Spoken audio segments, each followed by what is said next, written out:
Family banished me for refusing to fund my cousin's dream wedding, but my big reveal at the altar left them in shock. I found the document by accident while cleaning out Dad's home office. Just a single sheet of paper, really. But seeing Aunt Zuriel's signature next to that astronomical sum made my blood run cold. I'm Eleanor, by the way, and this is how I discovered my family's darkest secret, starting with a wedding invitation that would change everything. Ellie darling, we simply must discuss Savannah's wedding arrangements. Aunt Zuriel's voice dripped honey over the phone, but I knew better. That tone meant trouble.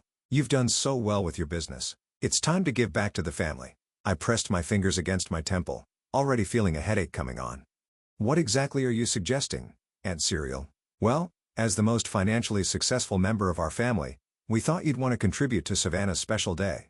The venue alone is running us nearly 6 figures. I nearly choked on my coffee. 6 figures for a venue? It's the Hamilton estate, darling. Savannah has always dreamed of getting married there. And since you've been so blessed, let me get this straight. I cut in, my voice sharp. You want me to fund my cousin's wedding? The same cousin who hasn't spoken to me in 3 years except to comment cute on my Instagram posts. Don't be difficult, Eleanor. Family helps family. Your father agrees with me completely. Of course, he did. Dad hadn't made a decision without Aunt Zuriel's approval since Mom died 12 years ago. I'm sorry, but no. I worked hard for my money. I'm not funding an extravagant wedding for someone who barely acknowledges my existence. The honey in her voice crystallized to ice. I see. Well, I'll be sure to let everyone know about your decision. The line went dead before I could respond. I knew what would follow. The passive-aggressive family group chat messages, the disappointed calls from Dad, the guilt-tripping from my sister, Lacey. Right on cue, my phone buzzed. Lacey, please tell me you didn't just refuse to help with Savannah's wedding. She said without preamble, hello to you too, sis. Ellie, come on. You know how Aunt Zuriel gets. Just throw some money at it and keep the peace. I stood up from my desk pacing my home office. Why is it always about keeping the peace? Why am I always the one who has to give in? Because you're the one who can afford to. Lacey's voice rose. Some of us are still struggling to make rent. That's exactly my point. I struggled for years building my business while Savannah was getting her 4th degree funded by Aunt Zuriel. Now suddenly, I'm supposed to bankroll her dream wedding? You're being selfish. No, I'm being reasonable. I stopped pacing, my eye catching on Dad's office door across the hall. I've been helping him organize since he mentioned selling the house. Look, I need to go. I'm at Dad's place sorting through papers. After hanging up, I pushed open the office door, the familiar scent of old books and leather hitting me. That's when I saw it. A paper had slipped partially under the ancient filing cabinet. I wouldn't have noticed it if the corner hadn't been sticking out. Pulling it free, I found myself staring at what looked like a bank statement, but the numbers, they didn't make sense. According to this, Aunt Zuriel had accessed over $2 million from what appeared to be a family trust fund, money I'd never known existed. The date on the document was from just after Mom died. My phone buzzed again. Dad? Eleanor? Honey? About Savannah's wedding. Dad, I interrupted, my voice steady despite my racing heart. I need to ask you something. What do you know about a family trust fund? The silence on the other end lasted so long, I thought the call had dropped. Then barely above a whisper, where did you find that? So it's real. The $2 million Aunt Zuriel took? Eleanor, listen to me very carefully. Dad's voice shook. Don't mention this to anyone, especially not your aunt. Some things are better left in the past, but as I stared at the damning evidence in my hands, I knew this was just the beginning. They wanted me to fund a wedding? Fine. But first, I was going to uncover exactly what happened to those $1 million and why nobody had ever thought to mention them to me.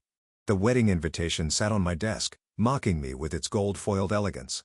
Well, Aunt Zuriel, you wanted me involved in this wedding? Be careful what you wish for. You're sure about this? Gregory leaned back in his chair, frowning at the document I'd spread across his desk. As my company's financial advisor, he'd become one of my most trusted confidants over the years. $2 million is a lot of money to just disappear. Look at the signature. I pointed. That's definitely Aunt Zuriel's. And the date, it's exactly 2 weeks after Mom's funeral. He pulled out his reading glasses, examining the paper more closely. Your mother's death. Was it unexpected? Car accident. The words still tasted bitter. At least that's what we were told. Dad was a mess afterward. Basically handed everything over to Aunt Zuriel to handle, including the finances. Gregory murmured more to himself than to me. He looked up suddenly. Give me a few days. I know some people who can dig deeper into this. My phone buzzed. Another message from Lacey. Family dinner tonight. Don't you dare skip this one. I showed Gregory the text. Wanna bet this is an ambush about the wedding? Go, he said, carefully folding the document. Keep them thinking everything's normal while I look into this. The family home looked exactly as it always had: pristine lawn, perfect flowers, and enough tension in the air to power a small city. Savannah's car was already in the driveway. "Eleanor," Aunt Zuriel's voice carried across the front yard as I got out of my car. "How nice of you to join us." Inside, Savannah sat at the dining room table surrounded by wedding magazines. She barely glanced up as I entered. "Oh, hi, Eleanor. Have you reconsidered about the wedding?" I wasn't aware there was anything to reconsider. I took a seat across from her, noting how Aunt Zuriel hovered nearby. "My answer hasn't changed. But the Hamilton estate," Savannah whined. "It's perfect and they need the deposit by next week. Then I suggest you find a more affordable venue." Aunt Zuriel's hand came down hard on the table. "That's enough. Eleanor, may I speak with you in private?" She practically dragged me into Dad's office, shutting the door behind us. "Listen here, you ungrateful child. After everything this family has done for you, what exactly has this family done for me?" I interrupted, my voice low but firm, because from where I'm standing, I built my business alone while you poured money into Savannah's endless education. Is that what this is about? Jealousy? My phone vibrated in my pocket. "Gregory." I ignored it. "No, Aunt Zuriel. This is about fairness. And speaking of money," I watched her face carefully. "Whatever happened to Mom's trust fund?" She went very still. "What trust fund?" "The one you accessed 2 weeks after she died. $2 million. That's a lot of money to disappear without a trace." The color drained from her face, but she recovered quickly. "I have no idea what you're talking about. Your mother had no such fund." "Really?" "Because I found the document with your signature." Before she could respond, my phone buzzed again. This time, I checked it. "Gregory, urgent. Found something big. Offshore account in Cayman Islands. Call me ASAP."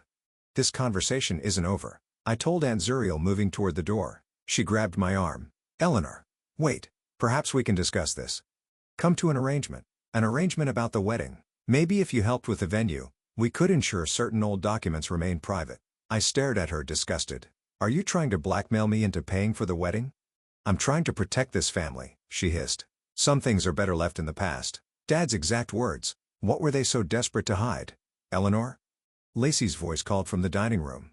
"Where did you go?" "We'll finish this later," Aunt Zuriel said, straightening her blouse. "And, Eleanor, remember, family loyalty goes both ways."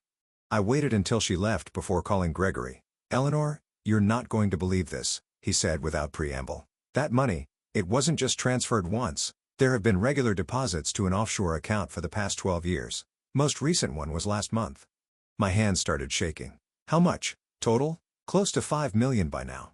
And here's the kicker. The account name is Montgomery Holdings." "Montgomery, Aunt Zuriel's married name." "There's more," Gregory continued. "I found some old insurance documents. Your mother's accident. Eleanor, there was a 7-figure life insurance policy paid out to Zuriel Montgomery as trustee."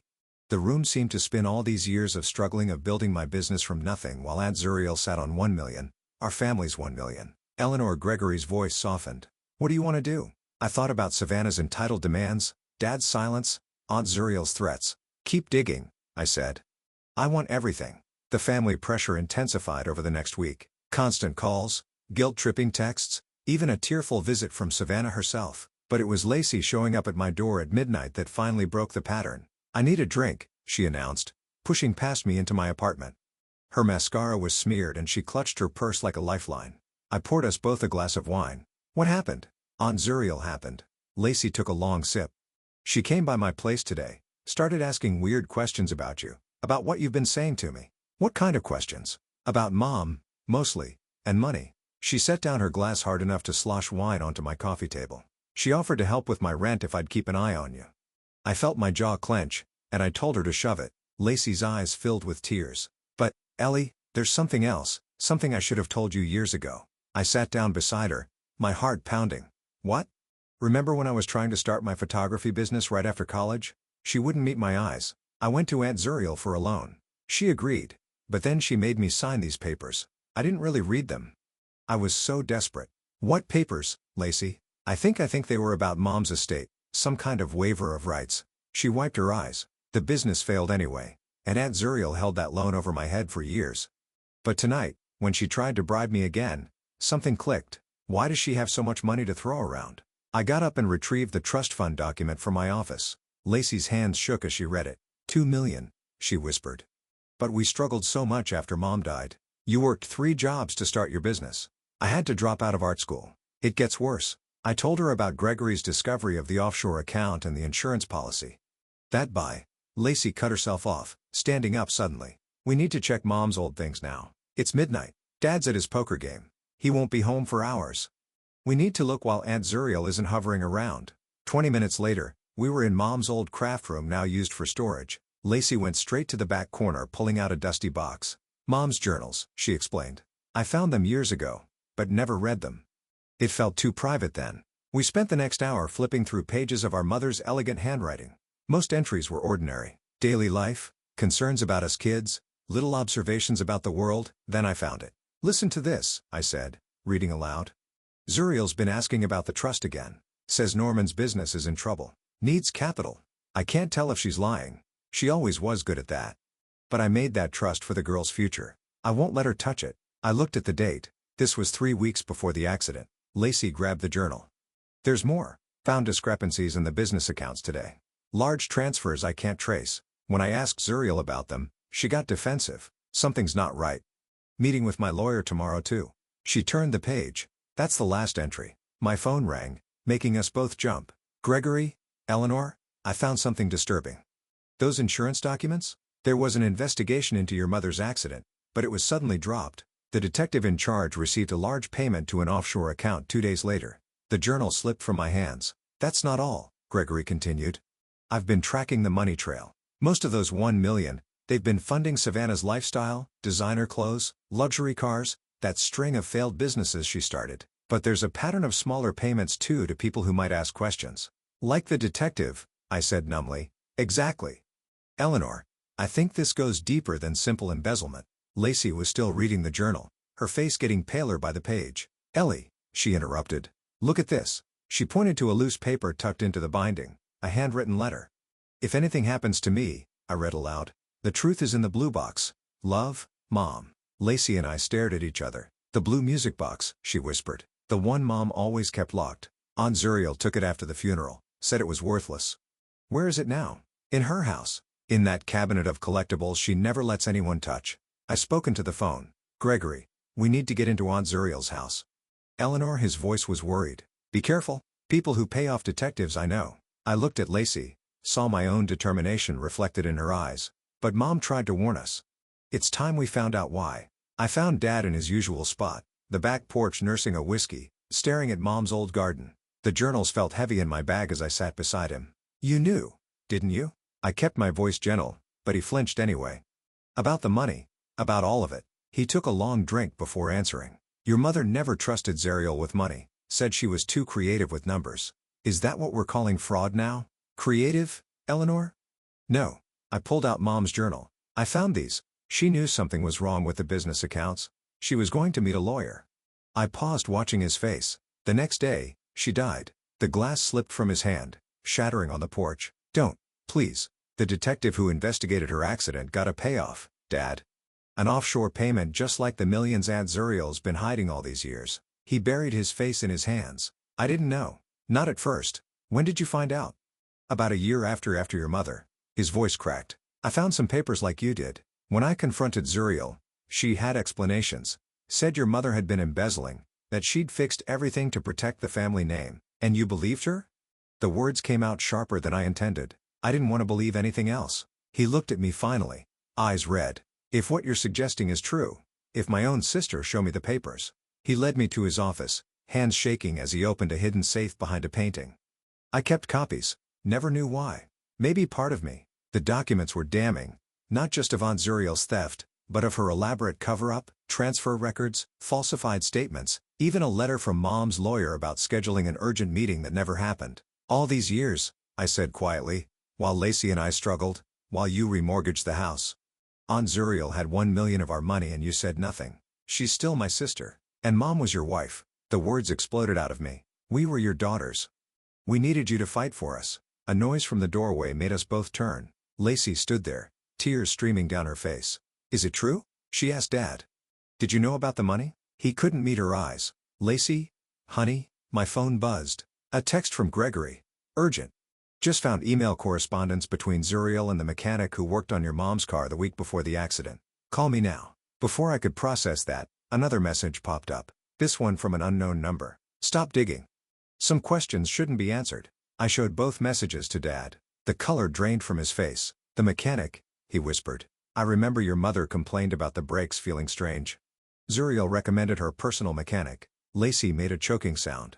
Are you saying Aunt Zuriel might have we need that blue music box? I cut in. The one Mom mentioned in her letter. It's in Aunt Zuriel's house. Dad stood up suddenly. I have a key to Zuriel's house for emergencies. Dad, no. Lacey protested. If she finds out she's at her bridge club every Thursday afternoon. He said, moving to his desk. For years, I've kept quiet. Let her control everything. But if my sister had anything to do with your mother's, he pulled out a key ring. Hand steadier now. It's time I chose my daughters. My phone buzzed again. Gregory, don't respond to any threats. I'm documenting everything. But, Eleanor, be careful. These people play for keeps. I looked at Dad, still holding the key like it might burn him. At Lacey wiping tears but standing straighter. At Mom's journal full of warnings she'd tried to leave us. Tomorrow's Thursday, I said. We go in? Find the box? Get out. No one needs to know. And then what? Lacey asked. I thought about Savannah's wedding, now just weeks away, about Aunt Zuriel's smug demands and threats, about 12 years of struggling while she lived off our mother's money. Then we get justice, I said. For Mom. For all of us. Dad nodded slowly, placing the key in my hand. Your mother would be proud of you both. She always said truth finds its way to light, like water, Lacey whispered, quoting Mom's favorite saying. It always finds a crack to flow through. Tomorrow, we'd find more than cracks. We'd blow the whole dam wide open. The key trembled in my hand as we stood at Aunt Zuriel's back door. Thursday afternoon, right on schedule, we'd watched her luxury sedan pull away for bridge club. 15 minutes, Gregory reminded us through the phone speaker. He'd insisted on staying connected. Any longer and we risk her coming back. The lock clicked open. Lacey grabbed my arm. Wait. Security system. Dad stepped forward, punching in the code. She never changes it. Our mother's birthday. The irony wasn't lost on any of us. Aunt Zuriel's house was exactly what you'd expect. Expensive, immaculate, and cold. The cabinet of collectibles dominated her formal living room. Dozens of precious trinkets displayed behind glass. There, Lacey pointed. Top shelf, far right. Mom's blue music box sat exactly where Lacey remembered, gathering dust among crystal figurines. The cabinet was locked. Now what? Lacey whispered. I pulled out the ring of keys Dad had given me. She keeps everything, he'd said. Never throws away a single key. The third key fit. 10 minutes, Gregory warned. The music box was heavier than I remembered. No key in sight. Here, Dad pulled out his wallet, extracting a small key from behind his credit cards. Your mother gave me this. Said to keep it safe. My hand shook as I inserted the key. The lid opened with a familiar melody. Mom's favorite lullaby. Inside, beneath a stack of old photos, we found a USB drive and a sealed envelope with "For my daughters" written in Mom's handwriting. 7 minutes, Gregory said. You need to. He cut off abruptly as the sound of a car door slamming echoed from outside. She's back, Lacey hissed. Bridge club must have canceled. Dad grabbed the USB and envelope, stuffing them in his pocket. Put the box back exactly as it was. I closed the cabinet just as keys jingled in the front door. We rushed toward the back, but Aunt Zuriel's voice rang out. Hello? Is someone here? Footsteps approached the living room. Dad pushed us toward the kitchen. Go. I'll handle her. Dad, go. We slipped out the back door just as we heard Aunt Zuriel, surprised. Norman, what are you doing here? Lacey and I didn't stop running until we reached my car parked 2 blocks away. Gregory was still on the line. Eleanor, what happened?